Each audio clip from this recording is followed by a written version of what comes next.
ಆರೋಗ್ಯ ಸಾಧಕರೇ, ಮಲಬದ್ಧತೆಯಿಂದ ಬಳಲ್ತಾ ಇರತಕ್ಕಂತಹ ಪ್ರತಿಯೊಬ್ಬರಿಗೂ ಕೂಡ ಒಂದು ಸರಳ ಸುಲಭವಾದ ಚಿಕಿತ್ಸೆಯನ್ನು ತಗೊಂಡು ನಿಮ್ ಮುಂದೆ ಬಂದಿದ್ದೀನಿ. ಮಲಬದ್ಧತೆ ಅಂದ ತಕ್ಷಣ ನಮ್ಮ ಕಿವಿಗಳು ದೊಡ್ಡ ದೊಡ್ಡದಾಗಿ ಕೇಳಲಿಕ್ಕೆ ಸ್ಟಾರ್ಟ್ ಮಾಡ್ತವೆ. ನಾನು ಬಹಳ ಯೂಟ್ಯೂಬ್ಗಳಲ್ಲಿ ನೋಡುವಾಗ ಮಲಬದ್ಧತೆ ಅಂತಿದ್ರೆ ಸಾಕು, ಎಲ್ಲ ಸಿಕ್ಕಾಪಟ್ಟೆ ವ್ಯೂಸ್ ಇರುತ್ತೆ. ಅದ್ ನೋಡಿದಾಗ ನನ್ಗೆ ಅನ್ಸುತ್ತೆ, ಮೂಲವಾದ ಕಾರಣವೇ ನಮಗೆ ಮಲಬದ್ಧತೆ ಬಗ್ಗೆ ಗೊತ್ತಾಗದೆ, ಯಾಕೆ ಬಂದಿದೆ, ಯಾಕೆ ಬರ್ತಾ ಇದೆ ಅಂತ ತಿಳ್ಕೊಳ್ಳದೆ, ಕೇವಲ ಒಂದು ಮನೆಮದ್ದನ್ನ ಫಾಲೋ ಮಾಡಿ ಪೂರ್ತಿಯಾಗಿ ಸರಿಯಾಗ್ಬಿಡುತ್ತೇನೆ ಅನ್ಕೊಳ್ತಾ ಇದ್ದೀರಾ. ಕರೆಕ್ಟ್ ಅದು. ಆ ಟೈಮಿಗೆ ಅದು ಸರಿ ಆಗ್ತಾ ಇದೆ. ಜೀವನ ಪೂರ್ತಿ ಬರದಂಗೆ ಇರಬೇಕು ಅನ್ನೋದು ಏನಾದ್ರೂ ನಿಮ್ಮ ಪ್ಲಾನ್ ಆಗಿದ್ರೆ ವಿಡಿಯೋನ ಪೂರ್ತಿ ಕೊನೆವರೆಗೂ ನೋಡ್ರಿ. ಜೀವನ ಪೂರ್ತಿ ಮಲಬದ್ಧತೆ ಅನ್ನೋದು ನಿಮ್ಮ ಹತ್ರ ಬರದ ಹಾಗೆ ನಾನು ಒಂದು ಸರಳ ಸುಲಭವಾದ ನಿಮಗೆ ಬೇಕಾದ ಮನೆಮದ್ದಿನ ರೂಪದಲ್ಲೇ ಹೇಳ್ಬಿಡ್ತೇನೆ. ಕರೆಕ್ಟ್ ಆಗಿ ಫಾಲೋ ಮಾಡ್ರಿ, ಲೈಫ್ ಟೈಮ್ ಚೆನ್ನಾಗಿರ್ತೀನಿ ಅಂತ ಹೇಳ್ತಾ official yoga and nature cure ಚಾನಲ್ಗೆ ನಿಮ್ಗೆಲ್ಲರಿಗೂ ಆಧಾರದ ಸ್ವಾಗತ. ನಾನು ನಿಮ್ಮ ಪ್ರೀತಿಯ ಡಾಕ್ಟರ್ ಗಂಗಾಧರ್ ವರ್ಮಾ. ಈ ದಿನ ಮಲಬದ್ಧತೆ ಡೈರೆಕ್ಟ್ ವಿಷಯಕ್ಕೆ ಬಂದ್ಬಿಡೋಣ. ನಾವು ಎರಡು ರೀತಿಯಲ್ಲಿ ನಾವು ಜನರಲಿ ಇದನ್ನ ಕ್ಲಾಸಿಫೈ ಮಾಡ್ತೀವಿ. ಒಂದು, ಏನಾದ್ರೂ ಗೆಡ್ಡೆಗಳು ಬೆಳೆದು ಅದು ಅಬ್ಸ್ಟ್ರಕ್ಟ್ ಆಗಿ ಅದರಿಂದ ಹೊರಗೆ ಬರದೇ ಇರತಕ್ಕಂಥದ್ದು, ಆ ವಿಷಯ ನಾವು ಇವತ್ತು ಮಾತಾಡೋದು ಬೇಡ. ಸೆಕೆಂಡರಿ ಕಾನ್ಸ್ಟಿಪೇಷನ್ ನಾವು ನೋಡೋಣ. ಇಲ್ಲಿ ಕೇವಲ ನಮ್ಮ ಜೀವನ ಶೈಲಿ ಒಂದನ್ನು ಸರಿ ಮಾಡ್ಕೊಳ್ಳೋದ್ರಿಂದ ಲೈಫ್ ಟೈಮ್ ಮಲಬದ್ಧತೆ ಇಲ್ದಂಗೆ ನಾವು ಇರಬಹುದು. ಎಷ್ಟು ಖುಷಿ ಆಗ್ತಾ ಇದೆ ಅಲ್ಲ ನಿಮ್ಗೆ ಇದನ್ನು ಕೇಳುವಾಗ. ಫಾಲೋ ಮಾಡೋದು ಇಷ್ಟೇ ಸುಲಭವಾಗಿದೆ, ಇಷ್ಟೇ ಸರಳವಾಗಿದೆ, ವೈಜ್ಞಾನಿಕವಾಗಿ ನಿರೂಪಿತವಾಗಿರ್ತಕ್ಕಂಥದ್ದನ್ನೇ ನಾನು ನಿಮ್ಮ ಹತ್ರ ಹೇಳೋದು. ನೀವು ಅದನ್ನ ಕರೆಕ್ಟ್ ಆಗಿ ಫಾಲೋ ಮಾಡಿದ್ರೆ ಬಹಳ ಚೆನ್ನಾಗಿ ಆಗ್ತೀರಿ ಅಂತ ಹೇಳ್ತಾ 3 ಕಾರಣಗಳನ್ನ ನಾನು ತಗೊಂಡು ಬಂದಿದ್ದೇನೆ. 3 ಕಾರಣಗಳಿಂದಾಗಿ ನಮಗೆ ಮಲಬದ್ಧತೆ ಬರುತ್ತೆ. ಆ 3ಅನ್ನ ಸರಿ ಮಾಡ್ಕೊಂಡ್ಬಿಟ್ರೆ ನಮಗೆ ಮಲಬದ್ಧತೆ ಸಂಪೂರ್ಣವಾಗಿ ಹೋಗ್ಬಿಡುತ್ತೆ. ಏನವು ಹೆಂಗ್ ನೆನ್ಪಿಟ್ಕೋಬೇಕು ಸರ್? ಈ ವಿಡಿಯೋ ನೋಡಿದ್ರೆ ನನ್ ನೆನಪಿರುತ್ತೆ, ಮತ್ತೆ ವಿಡಿಯೋ ಆಗಾಗ ರಿಪೀಟ್ ಮಾಡ್ತಾನೆ ಇರಬೇಕಾ ಅನ್ನೋರಿಗೆ ಈಸಿಯಾಗಿ ಹೇಳ್ತೇನೆ. 3 F's ಫಾರ್ ಕಾನ್ಸ್ಟಿಪೇಷನ್. 3 F ಗಳಿಂದ ನನಗೆ ಮಲಬದ್ಧತೆ ಬರ್ತದೆ, ಈಸಿಯಾಗಿ ನೆನಪಿಟ್ಕೊಳ್ಬಹುದು. 1ನೇ F ಏನು ಅಂತ ಹೇಳಿದ್ರೆ ಫೈಬರ್.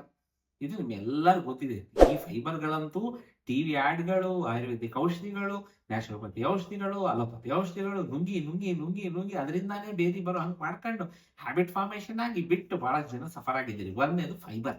ಎರಡನೇ ವೆರಿ ಇಂಪಾರ್ಟೆಂಟ್ ಫ್ಲೂಯಿಡ್. ಇದು ಯಾರು ಮಾಡ್ತಾ ಇಲ್ಲ ರೀ ನೀವು, ಸಮಸ್ಯೆ ಉಟ್ಕೊಳ್ತಿರೋದೇ ಇಲ್ಲಿಂದ. ಬರ್ತೀನಿ ನಾನು ಅದಕ್ಕೆ. ಮೂರನೆಯದು very very very important, fitness.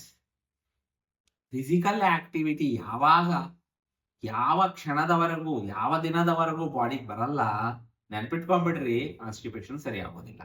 ಈ ಮೂರನ್ನ ಕರೆಕ್ಟ್ ಆಗಿ ತಗೊಂಡ್ಬಿಟ್ರೆ ನಾವು, ಈ ಮೂರನ್ನ ನನ್ನ ಜೀವನದಲ್ಲಿ ಅಳವಡಿಸ್ಕೊಂಡ್ಬಿಟ್ರೆ ಮಲಬದ್ಧತೆ ಅನ್ನೋದು ಶಾಶ್ವತವಾಗಿ ನಿಮ್ಮ ದೇಹದಿಂದ ಹೋಗ್ಬಿಡುತ್ತೆ. ನಿಮ್ಮ ಕರುಳಿಗೆ ಏನು ಗಟ್ಟಿಯಾಗಿ ಅಂಟ್ಕೊಂಡಿದೆಯೋ ಇವು ಕೂಡ ಪರ್ಮನೆಂಟ್ ಆಗಿ ನೀಟಾಗಿ ಸರ್ಫ್ ಹಾಕಿ ತೊಳೆದ್ರೆ ಬಟ್ಟೆ ಎಷ್ಟು ನೀಟ್ ಆಗುತ್ತೋ ಅಷ್ಟು ಚೆನ್ನಾಗಿ ನಮ್ಮ ಕರುಳು ಕ್ಲೀನ್ ಆಗಿ ನೀಟಾಗಿ ದೇಹಕ್ಕೆ ಹೆಂಗೆ ಬೇಕು ಅಷ್ಟು ನೀಟಾಗಿರುತ್ತೆ ನೋಡ್ರಿ. ಬರೀ 3. ಒಂದು ಫ್ಲೂಯಿಡ್, ಫೈಬರ್ ಮತ್ತು ಫಿಟ್ನೆಸ್. ಫಸ್ಟ್ ಒಂದು ನೋಡೋಣ, ಫ್ಲೂಯಿಡ್ಸ್. ಫ್ಲೂಯಿಡ್ಸ್ ನಾನು ಫಸ್ಟ್ ಇಂಪಾರ್ಟೆನ್ಸ್ ಕೊಡ್ತೇನೆ, ನಿಮ್ಗೆ ಅರ್ಥ ಆಗ್ಲಿಕ್ಕೆ ನಾನು ಫೈಬರ್ ಇಂದ ಬಂದೆ, ಬಟ್ ಫ್ಲೂಯಿಡ್ ಫಸ್ಟ್ ಇಂಪಾರ್ಟೆಂಟ್. ದೇಹದಲ್ಲಿ ದೊಡ್ಡ ಕರಳು ಅಂತಕ್ಕಂಥದ್ದು ಏನಿದೆ, ಇದರ ಕೆಲಸ ಮಲದ ಸಂಯೋಜನೆಯನ್ನು ಮಾಡ್ತಕ್ಕಂಥದ್ದು. ಇದು ನಿಮ್ಗೆಲ್ಲರಿಗೂ ಗೊತ್ತಿದೆ. ನಾವು ಬಾಯಿಯಲ್ಲಿ ಅನ್ನವನ್ನ ತಗೊಳ್ತೇವೆ. ಆ ಅನ್ನ ಲಾಲಾರಸದ ಒಟ್ಟಿಗೆ ಮಿಶ್ರಣ ಆಗುತ್ತೆ, ಇದನ್ನ ಬೋಲಸ್ ಅಂತ ಕರಿತೇವೆ. ಆ ಬೋಲಸ್ ಅಲ್ಲಿಂದ ಅನ್ನನಾಳದ ಮುಖಾಂತರವಾಗಿ ಬಂದು ಜಠರಕ್ಕೆ ಸೇರುತ್ತೆ. ಜಠರದಲ್ಲಿ ಹೆಚ್ಚು ಕಮ್ಮಿ 2-3 ಗಂಟೆಗಳ ಕಾಲ ಇರುತ್ತೆ. If it is soft food, ಅಂದ್ರೆ ಸಸ್ಯಾಹಾರವಾದ ಹಣ್ಣು, ತರಕಾರಿ, ಸೊಪ್ಪು ಇಂಥವನ್ನ ನೀವು ತಿಂದಿದ್ದೆ ಅಂದ್ರೆ 2-3 ಗಂಟೆ ಇರುತ್ತೆ. ನಾನ್ ವೆಜ್ ಈ ತರದ್ದೆಲ್ಲ ನೀವು ತಗೊಂಡ್ರೆ 4-5 ಗಂಟೆಗಳ ಕಾಲ ಕೂಡ ಉಳ್ಕೊಳ್ಳುತ್ತೆ. ಅಲ್ಲಿಂದ ಸಣ್ಣ ಕರಳಿಗೆ ಬರುತ್ತೆ. ಸಣ್ಣ ಕರಳು ದೇಹಕ್ಕೆ ಬೇಕಾದೆಲ್ಲವನ್ನ ಹೀರ್ಕೊಳ್ಳುತ್ತೆ, ಬೇಡವಾಗಿರೋದನ್ನ ತಗೊಂಡೋಗಿ ದೊಡ್ಡ ಕರಳಿಗೆ ಕೊಟ್ಬಿಡುತ್ತೆ. ದೊಡ್ಡ ಕರಳು, ನಾವು ಇವತ್ತೇನ್ ಮಲಬದ್ಧತೆ ಮಾತಾಡ್ತಾ ಇದೀವಿ, ಇದಕ್ಕೆ ಮೂಲವಾಗಿ ಶುರು ಆಗ್ತಕ್ಕಂಥದ್ದು ದೊಡ್ಡ ಕರಳಲ್ಲಿ. ದೊಡ್ಡ ಕರಳು 2 ಇಂಪಾರ್ಟೆಂಟ್ ಫಂಕ್ಷನ್ ಮಾಡುತ್ರಿ. ಇದು ಬಹಳ ಇಂಪಾರ್ಟೆಂಟ್. 1ನೆಯ ಫಂಕ್ಷನ್ ಮಲದ ಸಂಯೋಜನೆಯನ್ನ ಮಾಡ್ತಕ್ಕಂಥದ್ದು. 2ನೆಯ ವೆರಿ ಇಂಪಾರ್ಟೆಂಟ್ ಏನ್ ಗೊತ್ತೇನ್ರಿ, ದೇಹಕ್ಕೆ ಅಗತ್ಯ ಬಿದ್ದರೆ ಆ ಮಲದಿಂದ ನೀರನ್ನ ತೆಗೆದು ದೇಹಕ್ಕೆ ಕೊಡ್ತಕ್ಕಂಥದ್ದು 2ನೇ ಫಂಕ್ಷನ್. ಒಂದು ನಿಮ್ ತಲೆಯಲ್ಲಿ ನೆನಪಿದ್ರೆ ಕರೆಕ್ಟ್ ಆಗಿ ನೀರು ತಗೊಳ್ತೀರಿ ನೋಡ್ರಿ. ಯಾಕೆ, ಯಾವಾಗ ಈ ಮಲದಿಂದ ನೀರನ್ನ ಹೀರಿ ದೇಹಕ್ಕೆ ಕೊಟ್ಬಿಡುತ್ತೋ ಅಲ್ಲಿದ್ದ ಎಲ್ಲ ಕಶ್ಮಲ ಮತ್ತೆ ದೇಹಕ್ಕೆ ಬರ್ಲಿಕ್ಕೆ ಸಾಧ್ಯತೆಗಳಿದಾವೆ. ಇದು ಒಂದು. 2ನೆಯದು, ಮಲದಿಂದ ಯಾವಾಗ ನೀರನ್ನ ಹೊರಗಾಕ್ಬಿಡುತ್ತೋ ಮಲ ಗಟ್ಟಿ ಆಯ್ತು. ಗಟ್ಟಿಯಾದ ಮಲ ಏನ್ ಮಾಡುತ್ತೆ, ಆ ದೊಡ್ಡ ಕರಳಿಗೆ ಅಂಟ್ಕೊಳ್ಳಿಕ್ಕೆ ಶುರು ಮಾಡುತ್ತೆ. ಅಲ್ಲಿಂದ ಕಾಯಿಲೆಗಳಿಗೆ ಮೂಲವಾದ ಸ್ಥಾನ ಆಯ್ತು, ಮಲಬದ್ಧತೆಯು ಸ್ಟಾರ್ಟ್ ಆಯ್ತು. ಇದಾಗಬಾರದು ಅಂತ ಹೇಳಿದ್ರೆ ಒಂದು ದಿನಕ್ಕೆ ಸರಾಸರಿ ಮಿನಿಮಮ್ 2 ರಿಂದ 3 ಲೀಟರ್ ಅಷ್ಟು ನೀರನ್ನ ಕುಡಿಯೋದು. Very important. ಹೈಡ್ರೇಷನ್ ಯಾವಾಗ ಮಾಡ್ಬೇಕು ಗೊತ್ತೇನ್ರಿ? ಬೆಳಗ್ಗೆ ನೀವು ಎದ್ದ ತಕ್ಷಣ ಮಾಡ್ತಕ್ಕಂಥದ್ದು. ಬಹಳ ಜನ ಮಾಡೋ ತಪ್ಪೇನ್ ಗೊತ್ತೇನ್ರಿ? ನಾನು ನಿಂಬೆಹಣ್ಣು ಹಾಕಿ ಕುಡಿತೇನೆ, ಜೇನುತುಪ್ಪ ಹಾಕಿ ಕುಡಿತೇನೆ, ನಾನು ರಸಾಹಾರ ತಗೊಳ್ತೇನೆ, ಇದೆಲ್ಲವೂ ಕರೆಕ್ಟ್. ಬಟ್ ಮೊದಲು ಎದ್ದ ತಕ್ಷಣ ನೀರನ್ನ ಮಾತ್ರ ತಗೊಳ್ಳೋದು. ತಗೊಂಡ ನೀರು ನಿಮ್ಮ ಕರುಳಿಗೆ ಕದಲಿಕೆಯನ್ನ ಕೊಡುತ್ತೆ. ಅದರಿಂದ ಮಲ ಸರಾಗವಾಗಿ ದೇಹದಿಂದ ಹೊರ ಹೋಗ್ತದೆ.